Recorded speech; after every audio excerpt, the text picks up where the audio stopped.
Hello, my name is Peter Klappa and I'm from the School of Biosciences at the University of Kent.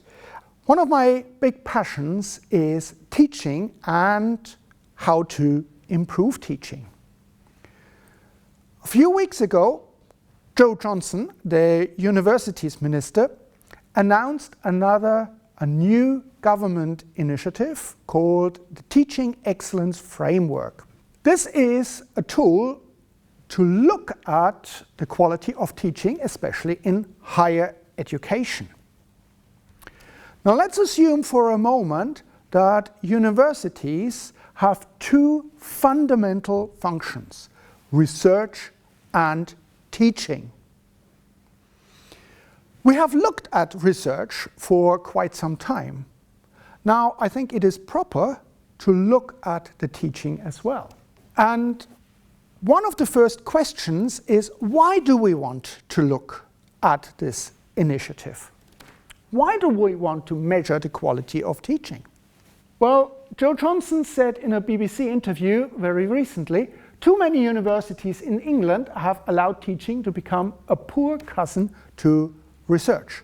I don't know where he got this from, but if we come back to our assumption that universities have to do both research and teaching, then of course, if the teaching is not good, then there is something missing. We need to have research and quality teaching. Another aspect, of course, is that universities receive quite a lot of money from the public purse. So it seems to me right and proper to hold universities accountable for what they spend the money on. And lastly, nothing drives innovation more than a healthy competition, nationally and internationally. We think that our education system in the UK is great. It's probably one of the best in the world. But we want really to improve on that. We want to attract students from overseas, from the UK, from all corners of the earth to come to the UK and study here. So, I think this very nicely explains why we want to look at the quality of our teaching. Now the next big question is, how do we measure good teaching? Well, actually, we've measured good teaching for years. We have this tool of Ofsted, which measures teaching in primary and secondary schools. Ofsted inspectors go into schools, talk to the students, talk to staff, talk to parents sometimes, talk to the governors. They look at all sorts of metrics. How many hours do students spend in class? What is the attainment difference between boys and girls? How well do students from underprivileged backgrounds, how well does a school support and foster gifted and talented students? So we have this tool, but is this the right tool to actually measure teaching in higher education? What are our assumptions about learning and teaching in higher educations, and are they correct? A couple of weeks ago, I went to a training event in a secondary school, and the head teacher was not very happy with the A-level and GCSE results. And she said, our results are not good, so that means that our teaching isn't good. And I thought, actually, this is a bit strange, because it indicates that what we measure is the outcome, is the exam results. But you can be a brilliant student and just not doing very well in exams. Does that mean you didn't learn anything? She also said that good learning comes from good teaching. So, teaching equates learning. And I thought, is that right? Because I can teach for hours, but I don't know whether my students learn anything. And yet, sometimes when I talk to students, I just need to ask them a question, need to make a comment, or just look at them. You see the penny drop. All of a sudden it is, oh, now I understand. Well, actually my teaching, in this case, was minimal.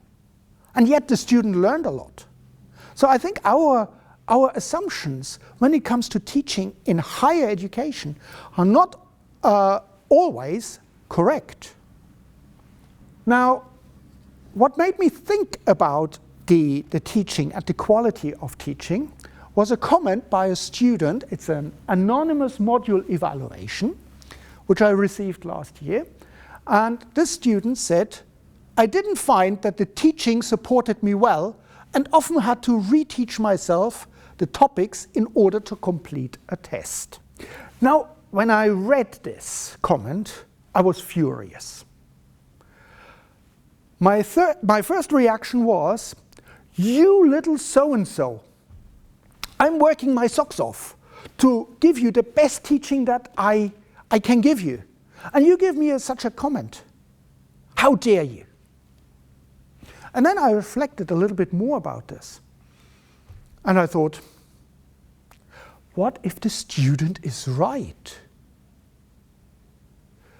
Actually, maybe I'm a bad teacher. I didn't give the student what they needed in order to learn properly. Well, obviously, it would be very presumptuous to assume that with our teaching, me standing here talking to 200 students in class, that I get it right for every single one. Learning is something very individual. But obviously, I didn't reach that student. I'm a bad teacher. And then when I reflected a little bit more on that, I thought, actually, there is something very valuable for me in this comment. Because here, the student identified a problem. The teaching wasn't for them. But instead of ignoring it, or just simply saying, well, I don't care, the student went away and did exactly what we had hoped students would do. They identified the problems, they addressed their weakness, and retaught themselves. So, in my view, this is absolutely amazing. This is exactly what we want. So what are our values? What are our expectations? What do we want to achieve in our students? Obviously, we want them to learn something. But knowledge is, nowadays, it is ubiquitous. Almost everybody has a device that connects them to the internet anytime, anywhere. So I can find knowledge whenever, wherever I want. But knowledge is not just the only thing that we want to convey. Albert Einstein once said that education is not just the transfer of knowledge from me to my students. It is rather the training of the mind to think. And that is exactly what we are looking for. Students who are able to think critically, to be creative, to communicate with each other, to solve the problems that they've been given. This is what we want. This is what we want to achieve in our students. We want the students to be able to face the challenges of the future. And if you just look in the news, there are lots of challenges. The problem of clean water, global warming, the refugee crisis. These are all challenges where we don't have already a solution. This is what our students are supposed to do. They need to go away and solve these problems. They need to think creatively about how they can do it. So, this is what we want to achieve. We want to get the students to be able to solve these problems. And we also want to train the students for jobs that might not have been invented. If you rewind the clock 20 years, the job of, say, cybersecurity officer or instructional designer or app developer didn't exist. Nowadays they are very well paid. Just by transmitting knowledge to our students, we will not achieve that. We will not prepare them for these new jobs and new challenges. What we actually want is to educate our students and to prepare them for the future. Education is what is left when you've forgotten everything else. It's another one of Albert Einstein's quotes. So, instead of excellence in teaching, shouldn't we rather look at the excellence in education and how universities provide the environment for modern 21st century education? Thank you very much.